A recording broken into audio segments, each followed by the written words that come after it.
안녕하세요. 죽전동물 메디컬 센터 안성호 원장입니다. 겉으로는 귀엽지만 건강에 적신호가 펴졌을 수도 있는 비만이란 주제를 가지고 얘기를 해보겠습니다. 반려동물과 오랫동안 건강하고 행복한 생활을 할 수 있게 많은 정보를 드리도록 하겠습니다.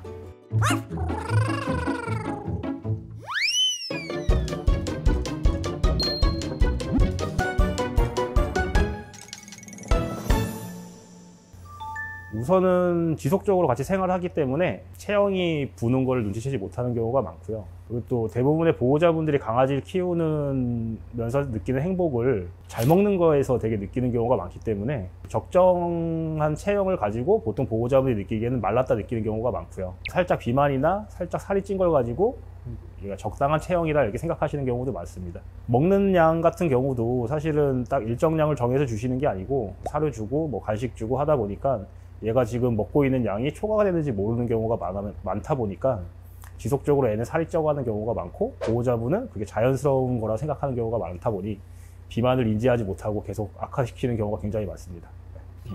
보통 그 강아지들이나 고양이들 같은 경우에 체형이 다양하고 하기 때문에 바디 컨디션 스코어라는 수치화된 걸 가지고 저희가 비만 정도를 파악을 하는데요. 갈비뼈가 얼마나 나왔냐, 아니면 뭐 엉덩이 쪽 뼈가 얼마나 나왔냐, 아니면 복부가 얼마나 팽창이 됐냐를 가지고 4, 5단계에 있는 애들은 보통 보호자분들이 보시면 얘 왜 이렇게 말랐어요 얘기하는 경우가 많고요.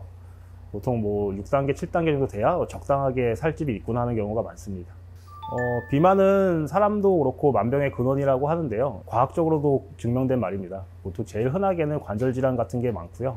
특히 소형견 정도 우리나라에서 많이 키우는 강아지들 말티즈나 뭐 포메라니아 이런 애들 같은 경우에는 선천적으로 슬개골 탈구나 고관절 이형성증 같은 선천적인 관절 질환을 가지고 있는 경우도 많은데 이런 애들 같은 경우 수술적으로 교정도 해주지만 같이 체중 관리를 같이 해줘야 뭐 괜찮은 결과를 기대할 수 있고요. 고양이들은 의외로 관절 질환이 굉장히 많거든요. 강아지들처럼 이렇게 통증이나 이런 것들을 보호자분들이 캐치를 못하는 경우가 굉장히 많아요. 관절이 아파서 안 움직이는 애들도 굉장히 많거든요. 근데 걔네들은 운동량도 같이 줄다 보니까 살은 점점 찌고 점점 안 움직이고 이렇게 악순환이 되는 경우가 굉장히 많습니다. 그리고 내분기계, 당뇨 같은 내분기계 장애도 잘 생기고 기관 협착이 있는 애들 같은 경우에 저희가 보통 약물로 관리도 하는데 체중 감량을 같이 해줘야 증상이 많이 개선된다고 얘기를 합니다. 그리고 피부 질환 같은 경우도 간단하게는 살이 많이 찌면 이렇게 접히는 부분들이 있잖아요. 그쪽에서 트러블이 많이 생기면서 그런 것도 가능하고요. 웬만한 질환들 대부분이 그 비만은 다 악화 요소가 된다고 생각하셔도 됩니다.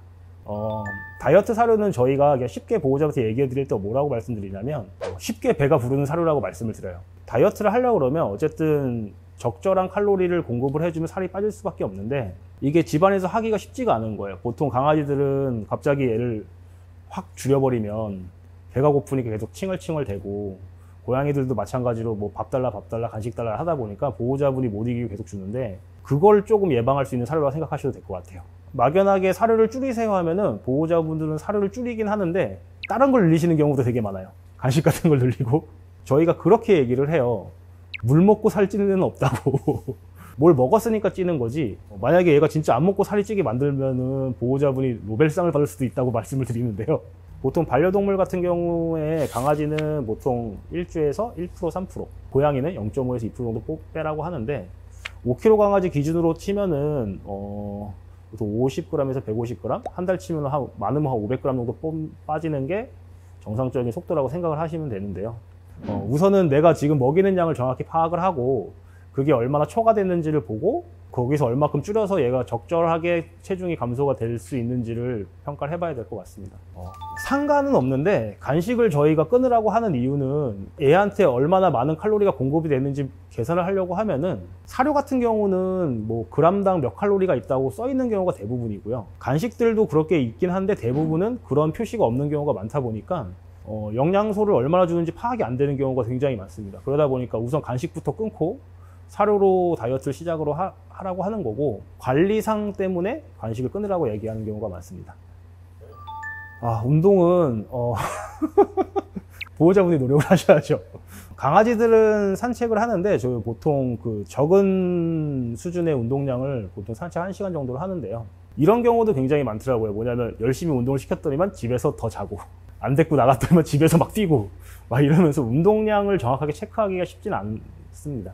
근데 식이관리뿐만 아니라 운동도 같이 해야 되기 때문에 평소보다 조금 더 노력을 기울이면서 산책이나 이런 것들을 좀 유도를 하셔야 될 것 같습니다.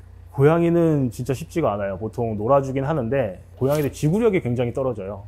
그래가지고 그냥 진짜 열심히 10분을 놀아주면 이거 퍼져버리거든요. 이걸 한 며칠 하면 얘가 실증을 느껴요. 뭐 반응을 안 해요. 그래가지고 장난감도 뭐 요일마다 다른 걸 쓰세요도 하고, 뭐 길게 1시간을 하는 게 아니고 뭐 10분씩 끊어서 여러 번을 하세요 이렇게 하기도 하는데, 운동량 관리는 정말 쉽지 않습니다, 고양이들은. 다이어트는 우선은 쉽지 않습니다, 우선은. 그리고 많은 분들이 실패를 하는데요.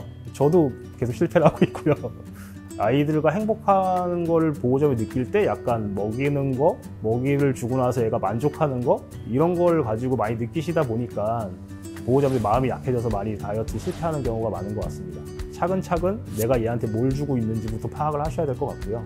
더 중요한 거는 집에 체중계가 있어야 됩니다.